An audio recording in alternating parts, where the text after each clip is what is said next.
Hello po! Bago nga po ako magsimula ay pakibati naman po ang aming prinsesa sa bahay dahil magsa 7th birthday na nga po ang baby namin. Ibibideo ko nga daw po ito dahil panonoorin niya pagkatapos ko magawa. Very choosy nga ho itong customer natin ngayon dahil nung una ay hindi makapili-pili ng gustong cake na ipagawa. Lahat nga ng pinakita kong inspo ay gusto niya. And finally ay etong castle cake nga ang gustong ipagawa. Naging challenge nga ito sa akin dahil hindi pa naman ako nakakagawa ng ganito kaya napasearch nga ho ako ng todo dahil kahit mukhang mahirap itong gawin ay gusto kong maging masaya ang anak ko. Choco Moist cake with chocolate ganache filling nga po pala ang ginawa ko dyan dahil nga special ang client natin today at yan po ang request niya. Ang size po nito ay 6x5 at hindi na rin ho ako naglagay ng napakaraming dowel dyan dahil hindi naman po natin ito ibibiyahe at cake board na nga lang ho ang gamit ko dyan para makamura dahil sa bahay nga lang po kami. Pero kung ibabiyahe o ide-deliver po natin ito ay 100% nagagamit po tayo ng mas maraming dowel at barbecue stick na tagos hanggang board at cake drum po ang gamitin natin para tagos ang dowel natin. Ganitong cake separator nga ho sana dapat ang gagamitin ko pero tingnan nyo naman makakabili ka na ng 20 kilos na bigas sa presyo nito. Kaya dito na lang ho sa mas makakamura tayo lalo na kung tulad mo rin akong kapos sa budget. Kaya niremedyohan ko na lang talaga kung paano ko ito gagawing hanging castle. Sa part nga ho na to ay hindi ko rin talaga sure kung paano i-blend dyan ang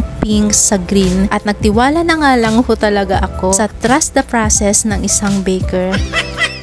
At yan na nga ho at nakuha ko naman ang gusto kong maging kalabasan nito. After kong ma-final coat ng icing ay nilagay ko na rin ang bottom part ng cake separator natin. Bago ko siya ilagay sa rep para mag-set na rin ito at hindi gagalaw-galaw kapag nilagay ko na ang karugtong nito. Gumamit nga lang din ho ako ng acrylic paper gold dyan at ginupit ko lang ng manipis at tinape saka pinaikot-ikot para hindi naman boring tingnan. O diba ang ganda? Nilagyan ko na nga din ng glue stick para dagdag support na din kasi maalog po siya at hindi nga din kakayanin kung real cake ang ipapatong natin dyan. Ang size nga po pala ng cake separator natin ay 6 at ang tatlong poste na yan ay 12 inches ang haba at ang size naman ng cake board na ginamit ko dyan ay 12. Cardboard nga lang ho ang ginamit ko at binalutan ko lang din yan ng fondant para hindi siya mabigat kapag pinatong na natin dyan sa cake separator. Matrabaho nga ho talaga ang cake design na ganito at inabot nga po ako ng umaga hanggang gabi sa paggawa at pag-cover lang ng mga fondant details. Kayo ba, mga magkano ba para sa inyo ang ganitong design? At dahil nga sa nabitin ako sa time sa paggawa,